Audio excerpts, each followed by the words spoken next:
Shalom, selamat pagi, salam damai sejahtera untuk Bapak Ibu, saudara-saudari sekalian. Di pagi yang indah ini, marilah kita menerima sapaan firman Tuhan melalui renungan harian HKBP Resort Sutoyo. Kita berdoa. Damai sejahtera dari Tuhan Allah yang melampaui segala akal, itulah kiranya yang memberkati hati dan pikiran saudara di dalam Kristus Yesus Tuhan kita. Amin. Saudara-saudari yang terkasih dalam Yesus Kristus, firman Tuhan yang mau menyapa kita di pagi hari ini diambil dari kitab Yeremia 14 ayat 21. Demikian firman Tuhan. Janganlah engkau menampik kami oleh karena namamu, dan janganlah engkau menghinakan tahta kemuliaanmu. Ingatlah perjanjianmu dengan kami, janganlah membatalkannya. Dalam bahasa Batak dikatakan, unang tu abolokku hami alani guarmu, unang tu paurak habangsa ni hamuleonmu, say paingot-ingot, unang tu muba pada nabi nahen muna tuhami. Bapak, Ibu, saudara-saudari yang terkasih dalam Yesus Kristus, ada orang yang pernah mengatakan kepada saya bahwa orang yang jarang marah biasanya kalau marah itu sangat mengerikan. Apakah itu benar atau tidak? Tapi pada dasarnya semua amarah itu pasti mengerikan. Karena itu semua orang menghindarinya. Meskipun masih saja ada orang yang sengaja membangkitkan amarah orang lain. Seperti yang terjadi dalam firman Tuhan kali ini. Sebagai umat pilihan, bangsa Israel sangat memahami apa yang tidak disukai Allah. Tetapi mereka justru tetap melakukannya. Mereka memberikan hati mereka dan harapan mereka kepada berhala. Sehingga Allah murka dan sangat marah. Mirip seperti orang tua yang sangat marah kepada anaknya, yang dengan sengaja melakukan perbuatan buruk secara berulang-ulang kali dan tidak mau mendengarkan nasihat. Biasanya orang tua akan menghukum anak itu dengan membiarkannya menerima resiko perbuatannya, agar dia menyadari kesalahannya dan berbuat yang baik suatu saat nanti.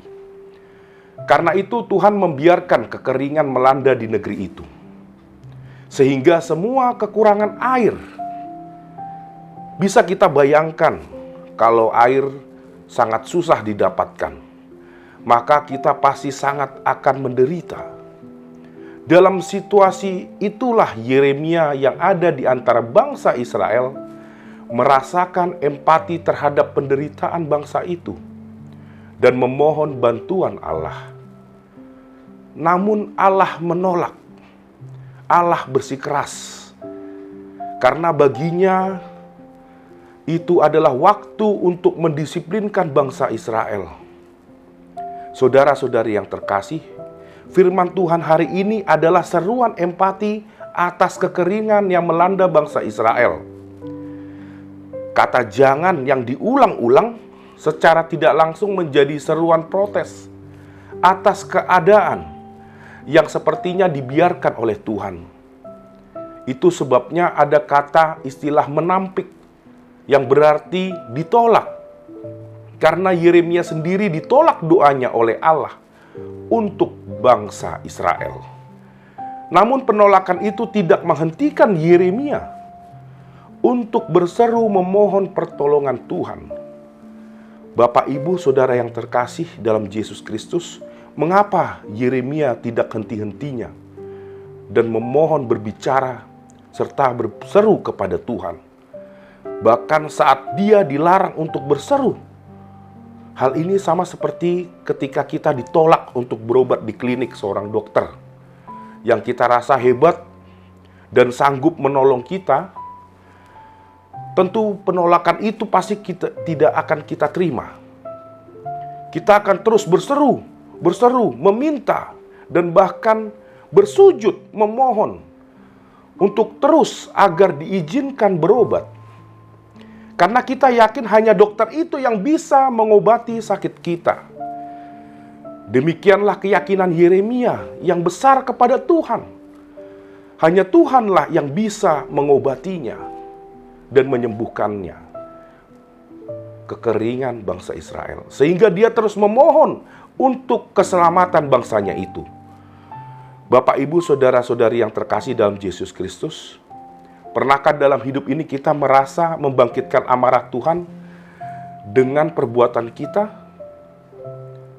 Pernahkah karenanya kita merasa seruan kita serasa tidak pernah lagi didengarkan oleh Tuhan? Jika demikian, selayaknya yang dirasakan oleh bangsa Israel, maka mulailah kita belajar memahami amarah Tuhan. Bahwa amarah Tuhan adalah amarah cinta kasih. Amarahnya adalah wujud kasih sayang bagi kita yang sedang mendidik kita menjadi pribadi yang lebih baik. Karena itu mulailah introspeksi diri, memperbaiki diri sambil terus memohon pada Tuhan.